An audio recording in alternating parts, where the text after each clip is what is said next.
Bien, hermanos, continuamos. Ha habido una pequeña falla, así que continuamos donde nos quedamos. Decíamos que la sabiduría es la que nos da a nosotros, de parte de Dios, por su Espíritu Santo, los recursos para poder hacer frente a las diferentes situaciones. Y hablábamos un poco de Jesús, cómo Él, que es el Dios hecho carne, pudo sortear algunas situaciones como humano, también en medio de las pruebas, de los enfrentamientos que tuvo con los religiosos de su tiempo, ¿no? Los religiosos que de repente debieron entender mejor, por ser justamente religiosos, entendidos supuestamente en la palabra, pero eso nos muestra que la religión no nos va a dar a nosotros la seguridad de entender más de Dios, sino nuestra relación con el Espíritu Santo. Por eso que Pablo está orando aquí, para que os dé espíritu de sabiduría y de revelación en el conocimiento de Él, en el conocimiento de Dios. Dios quiere que le conozcamos más a Él. Amén. Dios, el Señor dice, mis ovejas oyen mi voz y me siguen. Como padre quiere tener una relación íntima contigo, no ser un extraño. Así que tú no te conviertas en un extraño para Él. Y es interesante, yo me quedo sorprendido cuando podemos ver en otras versiones. Por ejemplo, estuve viendo en otra versión este texto, y con respecto a este versículo, en el versículo 17, en la Dios habla hoy, nos dice lo siguiente: pido al Dios Padre de nuestro Señor Jesucristo, al glorioso Padre, que les conceda el don espiritual de la sabiduría y se manifieste a ustedes para que puedan conocerlo verdaderamente. Interesante, es por la relación con el Espíritu Santo. No es ni siquiera con la relación con la iglesia local, con tu amistad con el pastor. Es tu relación con el príncipe de los pastores. Es con tu relación con la persona del Espíritu Santo. Por eso que la iglesia apostólica tuvo tanto éxito, porque ellos buscaban el rostro de Dios y el Espíritu Santo les hablaba. Ahora he escuchado hombres de Dios, es terrible esto, que cuando tú dices, el Espíritu Santo me habló, sentí que me habló en mi corazón o que me habló audiblemente, te están dando el nombre de un psiquiatra para que vayas a visitarlo porque piensan que estás loco. Dice, eso ya no sucede. Hermano, eso no es verdad. Lo que sí tenemos que ver es que todo esté ceñido a la palabra de Dios, porque Dios sigue hablando. El libro de Hebreos dice que Él sigue hablando y nos ha hablado en los tiempos de diferentes maneras, a través de los profetas. Dios siempre va a confirmarlo a través de su palabra. Entonces, Dios quiere hacerlo a través de la revelación por su Espíritu Santo. Dios tiene una manera de hablar contigo, una manera de comunicarse. Y ahora este mismo versículo, en el lenguaje actual, dice, le pido al Dios de nuestro Señor Jesucristo, es decir, al Padre maravilloso, que les dé su espíritu. Acá lo dice, no dice que les concede el don espiritual, ¿no? Sino que les dé de su espíritu, porque el espíritu es la esencia.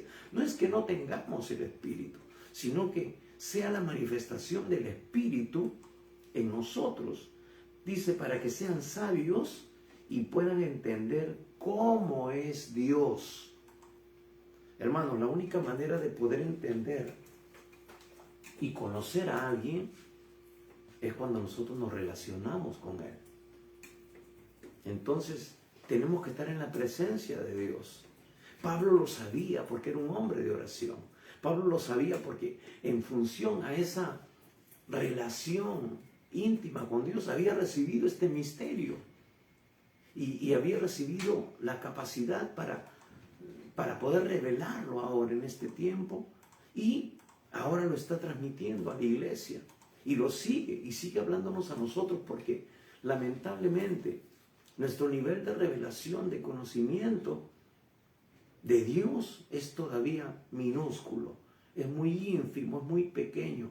¿Por qué lo digo? Porque, hermanos, si lo hubiéramos entendido, si lo entendiéramos realmente, cada uno no estaría apuntando para su lado. Cada uno estaríamos unidos, estaríamos cumpliendo el propósito de Dios de ser una iglesia unida, de ser una iglesia que apunta a la evangelización del mundo, a llegar efectivamente a la gran comisión. Sí, somos un cuerpo. Tu iglesia tiene algo que yo no tengo, tu pastor tiene algo que no tiene el otro pastor, pero justamente como cuerpo, y lo va a decir en esta carta, uniéndonos, trabajando cada uno en la función que tiene particular, creciendo en amor, no dice distanciándonos, no dice teniendo diferencias, sino uniéndonos en amor por el mismo ejercicio de cada miembro, unido por las coyunturas y los tuétanos. Esos son los principios espirituales que Pablo está en este momento estableciendo para la iglesia. Entonces, y justamente en este capítulo 1, el énfasis, digamos, es de que la iglesia es vista como un cuerpo. Eso es algo que no podemos perder de vista, que el énfasis es la iglesia como cuerpo en el capítulo 1. En el capítulo 2 es la iglesia como un templo. ¿Por qué? Porque eso nos debe llevar a vivir una vida de adoración, una vida de obediencia, que es lo que le agrada a Dios. Entonces, vamos a continuar. Dice, versículo 18, alumbrando los ojos de vuestro entendimiento, para que sepáis cuál es la esperanza a que Él os ha llamado, y cuáles las riquezas de la gloria de su herencia en los santos. Entonces, vemos aquí que, como va a decir el salmista, lámpara es a nuestros pies la palabra, para que nosotros podamos caminar, dar cada paso. Es decir, esa revelación va a ser simultánea, va a ser poco a poco. Dios va a ir mostrándonos el camino. ¿Por qué? Porque muchas veces dentro de ese mismo propósito, de esa misma voluntad de Dios, Dios no nos muestra todo, porque Dios nos va a mostrar también las situaciones complejas. Debería mostrarnos todas las situaciones complejas, y al verlo nosotros, de repente nos desanimaríamos, nuestra humanidad nos jugaría en contra. Al ver las pruebas, al ver las persecuciones, al ver las situaciones difíciles que se van a presentar. Y aún cuando se nos presentan, nosotros nos decaímos, nosotros nos afligimos, porque somos humanos todavía. Entonces el Señor muchas veces nos da la revelación de una manera paulatina, y cuando estamos en pruebas, ¿qué hacemos? Cuando llega el momento de oposición, cuando llega la dificultad, ¿qué hacemos? En ese momento vamos a buscar a Dios y decir, Señor, ¿qué está pasando? ¿Qué me quieres enseñar con eso? Pero si lo vemos por anticipado, decimos, no, y aún somos muy espirituales. Decimos el avisado del peligro y dice, se aparta, ¿no? Pero los peligros que se presentan dentro de la obra de Dios, como hijos de Dios, el sufrimiento que se presenta, y lo va a decir Pedro en su carta, son para glorificar a Dios, son para que Dios sea exaltado, porque, hermanos, ya Dios nos dio la victoria, porque Dios nos da la salida.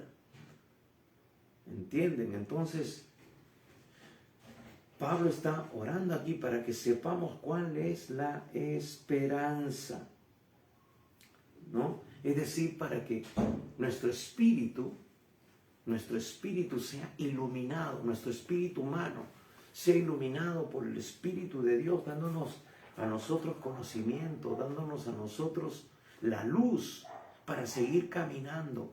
Porque recordemos, estamos, como dice el salmista, en un valle de sombra y de muerte. Necesitamos que en este mundo de tinieblas tener la luz de Dios para poder avanzar, para poder llegar a la meta y poder entender la esperanza.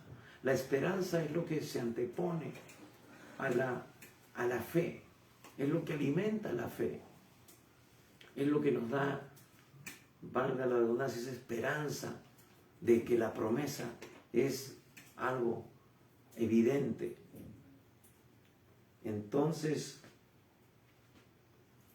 nos va a mostrar de que lo que Dios ha hecho, lo que Dios nos ha revelado, es realmente algo concreto, algo real, aunque nuestros sentidos naturales no lo vean. Por eso Pablo mismo va a decir de que nosotros no debemos andar por vista, sino por fe. Porque es importante que nosotros creamos a Dios. El Señor Jesús dijo, más bienaventurados son los que no vieron y creyeron. Entonces, allí está el galardón. Y dice, ¿y cuáles las riquezas de la gloria de su herencia en los santos? Es una herencia gloriosa. Hermano, tú y yo tenemos una herencia gloriosa en Dios. Y si Dios lo está diciendo es porque es verdad. Y si Dios lo dice es porque Él tiene la capacidad. Es Dios. No hay nada imposible para Él. Todo está a su alcance. Él llama las cosas que no son como si fueran. Amén. Él tiene el poder creativo de su palabra. Lo que tú necesitas ya está dentro de los planes de Dios. Amén. Para ser alcanzados en su momento. Estamos dentro del tiempo. En su momento llegará. Dios no llega tarde ni temprano. Amén. Llega en el momento oportuno. ¿Estás pasando alguna necesidad? ¿Estás pasando alguna situación? ¿Todavía no se manifiesta la sanidad? Todavía no llegan los recursos, no llega el dinero, no llega, hermano, la respuesta, la salvación de tu esposo, la salvación de tu esposa, de tus hijos. Tenemos que continuar porque nuestra herencia es verdadera, es inmarcesible, es intransferible, porque es para ti. Y Dios es tan rico que tiene una herencia para todo creyente. Amén. En el mundo entero. Es decir, no es de que le va a quitar a uno para darte a ti, como cuando tenemos una herencia terrenal, ¿no? Tu padre puede ser un millonario, pero de esa herencia tiene que repartirla entre todos sus hijos. Entre todos sus hijos, entre los naturales y con aquellos que también de repente sacó, como se dice, el pie del plato. Después van a venir a sacar, a pedir derechos.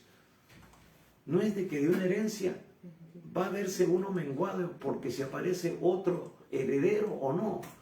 Dios es tan rico y tan poderoso que nos da abundantemente. No necesita quitarle a un pastor, a un apóstol, a un ancianito que ora más que otro para darte a ti y a mí.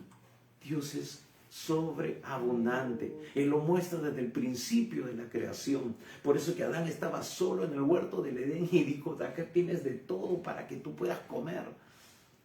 Adán seguramente veía que los frutos se caían de maduros a la tierra y él no decía, wow, qué desperdicio, sino que caía ese fruto, se reventaba, salían las semillas y se producían cientos de árboles más, porque ya Dios estaba previendo de que alguien en su tiempo, cuando Adán se multiplicara, hubiera suficiente abundancia y riqueza y alimento para ellos. Ese es el Dios de la abundancia que nosotros tenemos. Ese es el Dios de la gracia. Su gracia es multiforme. Su riqueza es inimaginable. Dios tiene todos los recursos. Ahora muchos han perdido sus locales, han tenido que dejar de alquilar. Pues Dios tiene abundante riqueza. Hermano, Dios es el dueño de la tierra y de su plenitud, del mundo y los que en él habitan. Algunos pueden haber perdido sus negocios, sus propiedades inclusive, su patrimonio. Pero si tú estás en Cristo Jesús, tu herencia todavía está vigente. Y está considerado no solamente por si acaso de una manera mística, allá en el cielo. Ahí tendré mi herencia, ahí tendré mi palacio. No, hermanos, vamos a ver de que cuando Pablo dice o se refiere en esta frase en los lugares celestiales, o como dice el versículo 20, que Cristo está sentado a la diestra en los lugares celestiales. Cuando Pablo está hablando aquí de los lugares celestiales, está hablando más. No está hablando de un asunto místico, no está hablando de una separación como algunos piensan, como el pensamiento griego, una separación de lo material con lo celestial, pensando de que lo celestial es glorioso, bueno, maravilloso, y lo terrenal, lo material, es malo, ¿no? Y que no hay que pensar en eso. No te aferres a lo material. No está refiriéndose a eso. Luego voy a leer algo que encontré muy interesante con respecto a esta definición a esta frase paulina, que solamente se encuentra aquí en el libro de Efesios. Entonces, Pablo está pidiendo que esa iluminación llegue a tu corazón, llegue a tu espíritu humano, que está limitado, que no puede entender las cosas de Dios, para que estés capacitado para entenderlo. Y de esa manera, tú puedas también consagrar tu vida al Señor. Tú puedas vivir en gratitud a Dios, decirle gracias, Señor.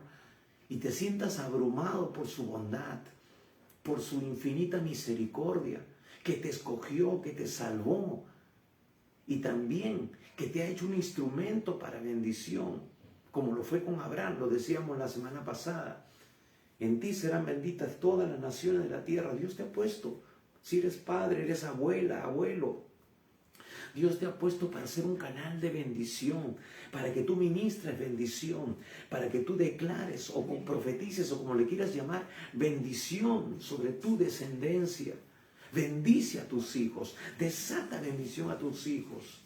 Tú eres un sacerdote, tú eres un ministro, tú eres un patriarca en tu familia. Así como los patriarcas llamaban a sus hijos antes de repartir las ovejas, los bienes, los camellos, ellos impartían una palabra de bendición, soltaban una palabra, porque las palabras, mis hermanos, no se las lleva el viento. La palabra es semillas que si caen en un corazón que lo creen y se apropian de esa palabra. Así tú puedes apropiarte de esta palabra ahora, porque estas palabras son semillas. Si tú la recibes, esa palabra de sanidad, si tú te apropias de esa palabra que Dios te está dando hoy, y creyendo de que tu provisión viene en camino, la salvación de tu esposo, de tu esposa, de tus hijos viene en camino, entonces, y la riegas con fe, y lo declaras cada día, y trabajas para ello también, dando buen testimonio, indudablemente, y orando cada día, entonces verás la gloria de Dios, porque para Dios no hay nada imposible. Él es el Dios de la gloria, Él es el Dios de bendición sobreabundante. Por eso luego en el versículo dice, ¿y cuál la supereminente grandeza de su poder para con nosotros los que creemos, según la operación del poder de su fuerza?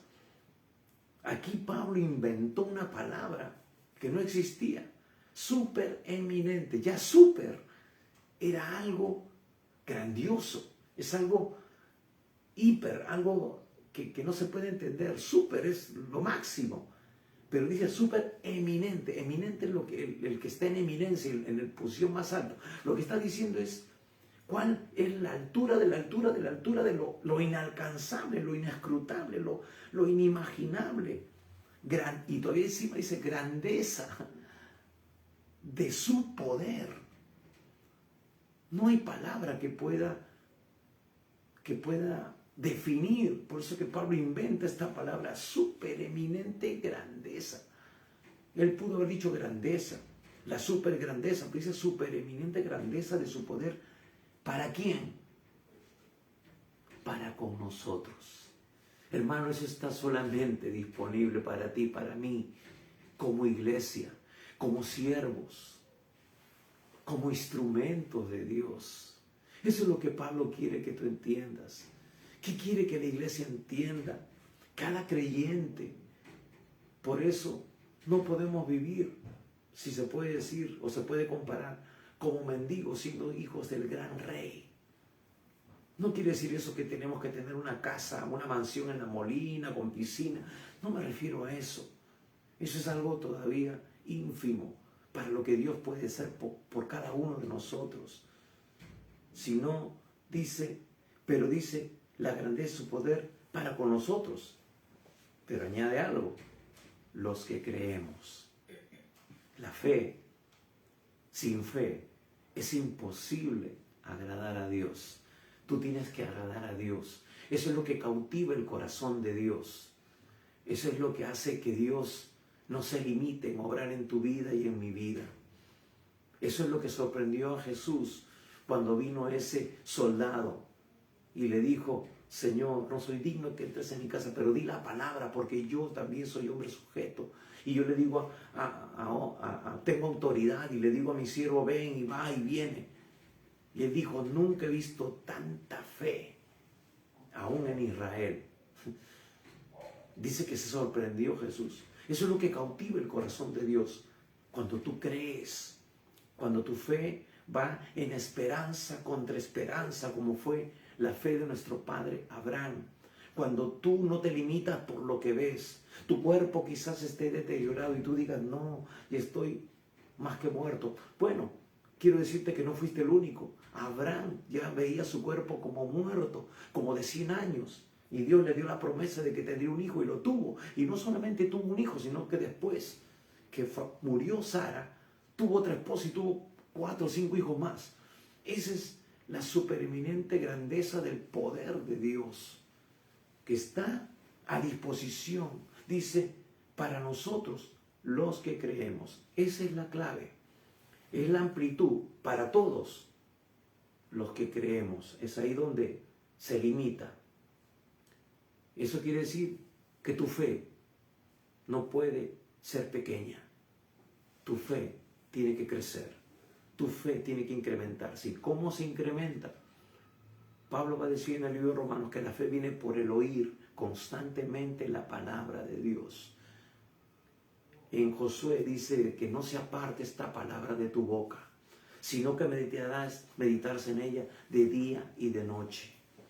Eso es lo que incrementa tu fe. Eso es lo que desarrolla tu músculo espiritual de fe para poder hacer frente a las situaciones difíciles. Yo no sé qué situaciones estés pasando ahora, pero es importante que tu fe crezca. Y tu fe crece por el oír permanentemente, constantemente, la palabra de Dios y aplicarla. Entonces, dice, con nosotros lo que creemos, según la operación del poder de su fuerza. Es decir, que al creer activas, opera, el poder de Dios fluye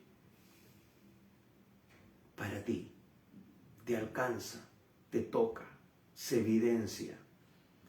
Ese es el switch, la fe. La fe es lo que enciende.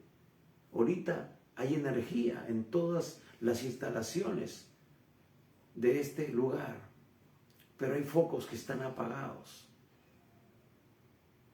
No tengo prendido el foco de mi cocina ni del baño. Tengo que ir y prender el switch. Es decir, la energía está ahí, está presente, pero tengo que activar tu fe, la presencia de Dios, la unción de Dios, la respuesta de Dios, el poder, la operación del poder de su fuerza está ahí. Pero tienes que activar el switch de la fe.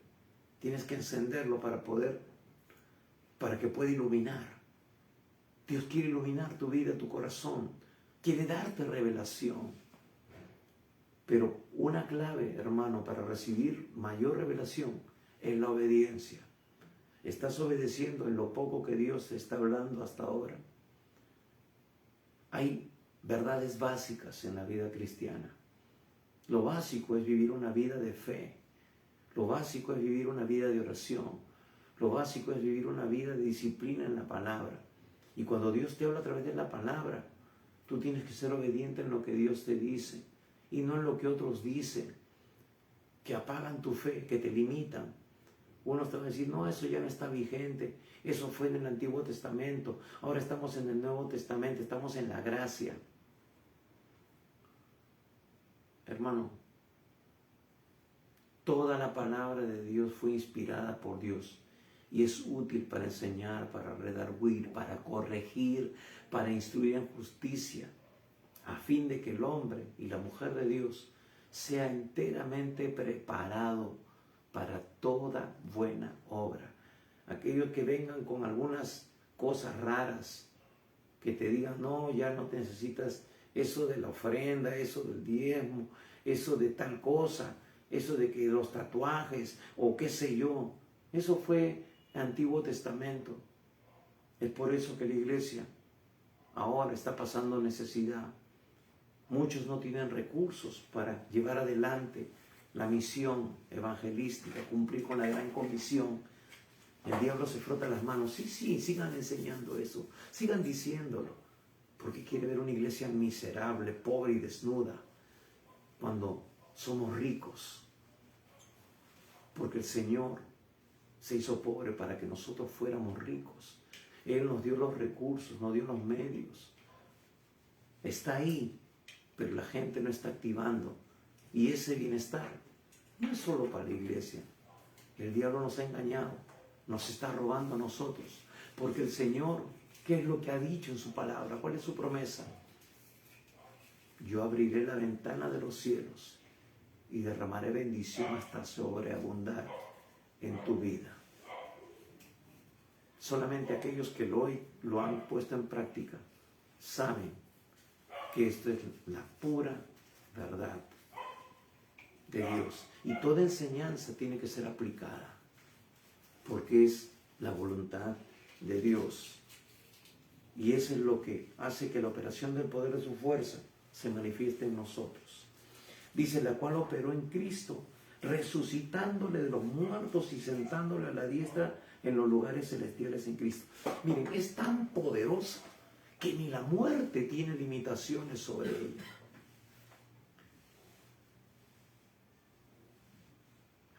Mi mamá y otras personas decían, para todo hay remedio menos para la muerte. Pero en Cristo Jesús hay remedio para la muerte, porque ese es nuestro postrer enemigo que será derrotado. Es aquel que no, el poder de Cristo en su tiempo nos levantará de la tumba. Ahora nos levantará para vida eterna o nos levantará para condenación y confusión perpetua. Por eso es importante que tú le entregues tu vida a Cristo, porque si tú le entregas tu vida a Cristo, tú descansas, tú duermes en Cristo y serás despertado en un momento para experimentar la gloria total en su presencia. Pero aquel que no tiene a Cristo se levantará para condenación y confusión perpetua, porque tú dijiste, no, nos morimos y ahí se acaba. Como leí un comentario en un WhatsApp, ¿no?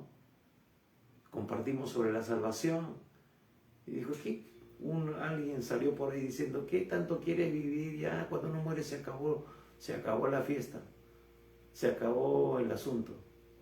Bueno, se acabará para ti, pues, o de repente empieza otro asunto. Y sí, hermanos, porque el que no tiene a Cristo empieza su tormento, empieza su calvario, empieza su sufrimiento y ya no hay salida, es por la eternidad y hasta la eternidad. Por eso, ¿en dónde estamos nosotros? Estamos en Cristo, como nos dice esta epístola, que es importante estar en Cristo, vivir en Cristo, estar en Cristo, estar unido con Él, tener comunión con Él. Ahora dice, sentándolo a su diestra en los lugares celestiales. Y decíamos nosotros de que esa mención o esa referencia a los lugares celestiales no es tratando de hacer una dicotomía, una diferencia entre que lo celestial es glorioso, bueno, maravilloso, y entonces no pensemos en lo terrenal, es mundano, es carnal, es malo, lo material. No es vivir en un ascetismo, en una separación, meternos en un convento y aislarnos del mundo. No tener contacto con los mundanos porque nos vamos a contaminar. Y lo digo porque hay muchos creyentes de algunas denominaciones que se comportan de esa manera, como si fueran leprosos, como si fueran apestados. Hermanos, nosotros por su misericordia hemos sido salvos. Y muchos de nosotros éramos peores que aún esas personas. Pero por su gracia Dios nos alcanzó. Entonces, con referencia a este tema o a esta frase en los lugares celestiales, quiero leer algo que encontré que quizás nos va a ilustrar y nos va a ayudar con respecto a esto. Dice lo siguiente: en los lugares celestiales.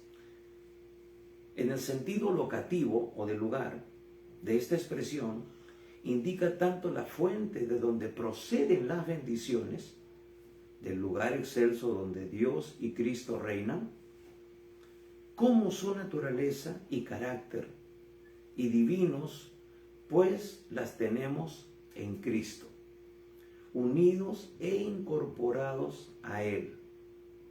Se refiere pues al ámbito sobrenatural en el que los cristianos viven también aquí en la tierra. Es decir, no es solamente en el cielo, es, como dice aquí, el ámbito sobrenatural en el que los cristianos viven aquí en la tierra. Es decir, tú y yo somos llamados a vivir en lo sobrenatural, no solamente en lo natural. Por eso no podemos andar en lo que vemos solamente con nuestros sentidos físicos. Somos también en Cristo hechos sobrenaturalmente, porque su poder sobrenatural está en nosotros. Él mora en nosotros. Su Espíritu Santo mora en nosotros. Seguimos, y en el cual, escuche, se libran las batallas cotidianas. Por eso siempre he dicho de que la vida es vida cristiana. No es solamente una vida religiosa, no es misticismo. El cristianismo es práctico, es para toda la vida cotidiana. Pues allí también, dice, moran los poderes diabólicos de las tinieblas. Dice, la expresión aparece solo en esta epístola. Aquí y en el capítulo 1, versículo 20, en el capítulo 3, versículo 10 y en el capítulo 6, versículo 12. Esta expresión en los lugares celestiales. Dice, y denota el ámbito donde el reinado y señorío de Jesús el Mesías es una realidad gracias a su victoria en la cruz. Es el equivalente a la expresión reino de Dios o reino de los cielos que encontramos en los evangelios. Es una realidad que no está definida por límites geográficos, sino que está determinada por el ejercicio del poder, que no está limitado a una esfera intangible e invisible, sino que ejerce su influencia sobre la vida, la historia y la conducta en esta tierra. Quiere decir de que ese poder es un poder integral, actúa en cada cosa, en todo lugar donde el creyente camina, donde el creyente se mueve, donde el creyente influencia. Somos embajadores del reino de los cielos. Eso es algo que yo les compartí hace unas semanas.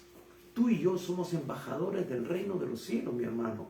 Donde tú estás, tienes el respaldo de Dios. Dios va a enviar sus recursos. Si Dios te ha llamado a hacer lo que estás haciendo, Dios va a darte los recursos, los medios. Si eres un empresario, no estás lejos del propósito de Dios.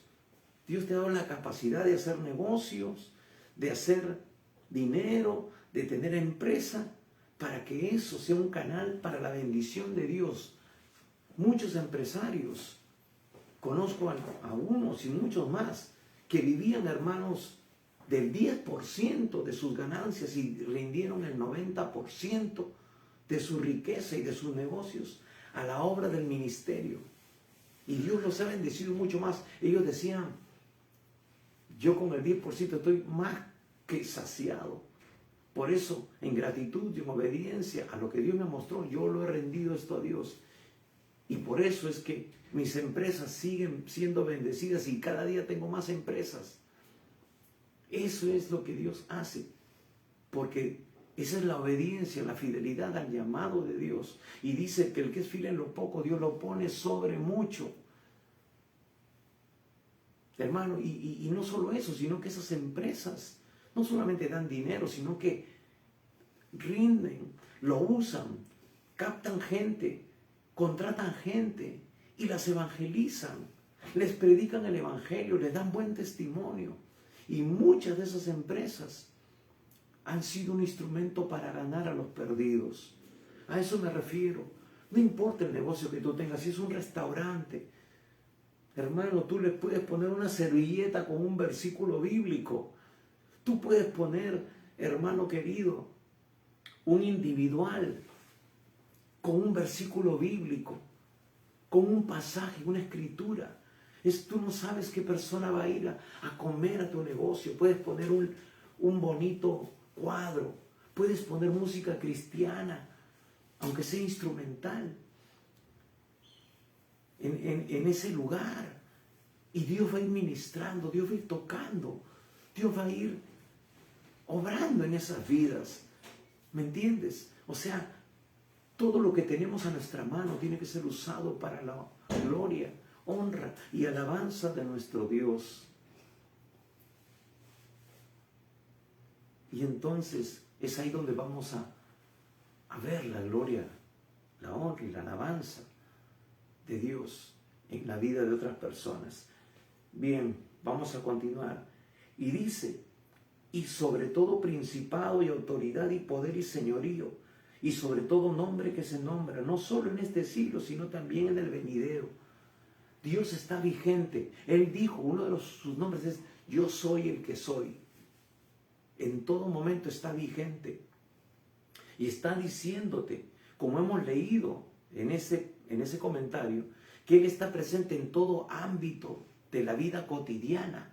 Quiere decir de que en esa vida cotidiana no solamente se está manifestando el poder de Dios, sino que también se manifiesta el poder de estos principados, de esas autoridades, pero ya han sido vencidos, han sido derrotados, están bajo la planta de nuestro pie. Eso es lo que va a decir en los versículos siguientes, porque somos el cuerpo de Cristo, el cual Él es la cabeza y nosotros somos su cuerpo. Y Él todo lo ha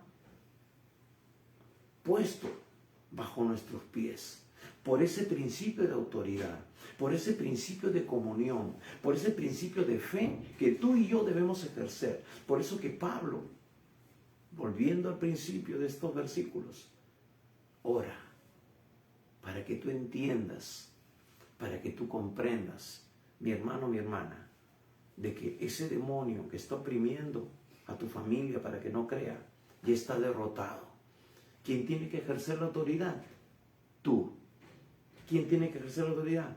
Yo, porque esa es nuestra identidad, esa es nuestra posición en Cristo. Y dice el Señor, dándonos la seguridad y la contundencia de esto, que eso está ya consumado, que eso ya está hecho.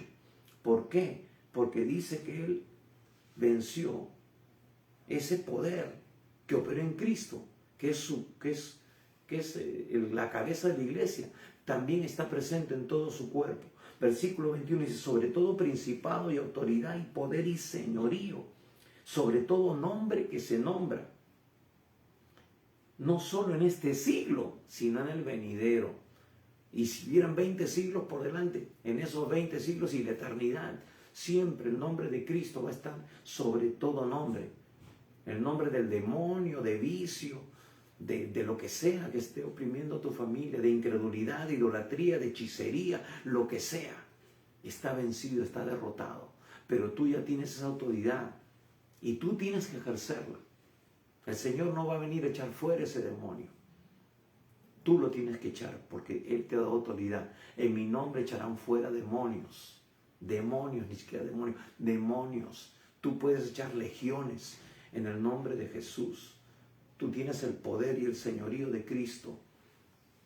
Por eso Dios quiere que tú entiendas hasta dónde llega, por decirlo de alguna manera, su autoridad, su poder. Y dice, y sometió, están sometidos todas las cosas bajo sus pies. Bajo sus pies. Y lo dio por cabeza sobre todas las cosas a la iglesia. Tú y yo y todo creyente verdadero somos la iglesia del Señor, la cual es su cuerpo, ¿no? El pie es parte del cuerpo. ¿Y dónde está el diablo? Dice, bajo sus pies. La plenitud de aquel que todo lo llena en todo. No hay jerarquía diabólica, ni aún el mismo Satanás. Él está bajo nuestros pies. Claro, Él quiere que le temamos. Él quiere que ignoremos estas cosas. Pero Pablo le dice al creyente verdadero, ustedes no ignoran sus maquinaciones, porque tiene una relación con Dios, porque tiene revelación del plan de Dios, porque está viviendo en esta dimensión espiritual de autoridad que ya le ha sido revelada. Conoce su identidad. No tiene miedo cuando el diablo se manifiesta en un endemoniado y lo amenaza. Hermanos, cuando hemos ministrado liberación, cuántas amenazas el diablo nos ha hecho. Te voy a matar a tu hijo. Yo me reía porque le decía, tú no tienes autoridad sobre mí. Tú estás vencido, Jesús te venció en la cruz. Y tú no puedes hacer nada si Él no te da permiso. Y Él nunca da permiso para que toquen a sus hijos. Porque somos la niña de sus ojos. Hermano querido, mi oración también es de que Dios, y mi oración por la iglesia, es que Dios les dé revelación, entendimiento, de que tú ya tienes las herramientas. Tú eres full equipo y Dios te ha dado todo. Pero tú tienes que aprender el switch. Tú tienes que activar tu fe para que estas cosas se hagan realidad en el ámbito natural de tu vida. Vamos a orar en esta mañana. Vamos a orar. Y también, si tú no conoces al Señor, si tú aún no le has rendido tu vida, Él te quiere hacer libre, porque realmente, si tú no estás en Cristo, estos poderes, estos principados, estas autoridades están todavía operando en algunos aspectos de tu vida. Dios quiere librarte, quiere romper esas ataduras, ese pecado que te gobierna, que no puedes dejar el alcohol, que no puedes dejar el cigarro, que no puedes dejar muchas cosas que están destruyendo tu vida, tu matrimonio, tu relación. Dios quiere romperlas. Y solamente si tú te rindes a Él, va a ser posible. Vamos a orar. Y si tú aún no le has entregado tu vida al Señor, hoy, dice el Señor, hoy es el día aceptable, hoy es el día de salvación. Vamos a orar. Cierra tus ojos por un instante. Y abre tu corazón al Señor. Dile, Señor Jesús, reconozco que soy pecador, que he estado viviendo conforme a mi propia voluntad, apartado de ti, pero ahora entiendo que necesito de tu perdón. Señor, perdóname por todos mis pecados. Estoy dispuesto a abandonar el pecado. Señor Jesucristo, creo que tú has muerto ocupando mi lugar en la cruz por causa de mi pecado y eres mi Salvador. Señor, ahora mismo te invito a entrar en mi corazón. Toma el primer lugar en mi vida y te seguiré obedeciendo tu palabra cada día. Señor Jesús, yo te recibo hoy como mi Señor y mi único Salvador. Amén. Si tú has sido cristiano y te has apartado, no digas, bueno, yo ya lo acepté. Tú necesitas volver a estar en comunión con Dios. Tú has fallado. Pero el Señor te recibe ahora con brazos abiertos. El Señor te da una nueva oportunidad. Ábrele también tu corazón. Tú sabes cómo pedírselo. Hazlo ahí. Y el bálsamo de Dios, Dios restaurará tu vida, te levantará nuevamente. Y comprométete con Él para seguir de ahora en adelante de acuerdo a su perfecta voluntad. Si tú lo has hecho por primera vez, has declarado en esta oración diciendo, toma el primer lugar en mi vida y te seguiré obedeciendo tu palabra cada día. No es un asunto místico, no es un asunto mágico que por la oración ya tú te conviertes en un santito. Sí, Dios te santifica, te separa, te capacita para que tú puedas. Pero tú necesitas conocer su perfecta voluntad.